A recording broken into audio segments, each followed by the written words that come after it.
Special relativity is a theory developed by Albert Einstein that explains how the laws of physics apply equally to all inertial reference frames.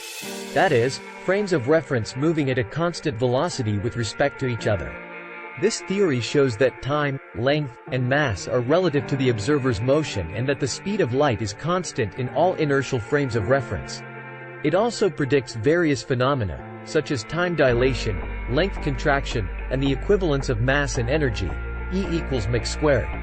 General relativity, also developed by Einstein, is a theory of gravitation that describes the curvature of space-time caused by the presence of mass and energy. It explains how gravity works and predicts various phenomena, such as gravitational waves, the bending of light by massive objects, and the existence of black holes. Overall, the theory of relativity is a cornerstone of modern physics, and it has been extensively tested and confirmed by experiments and observations.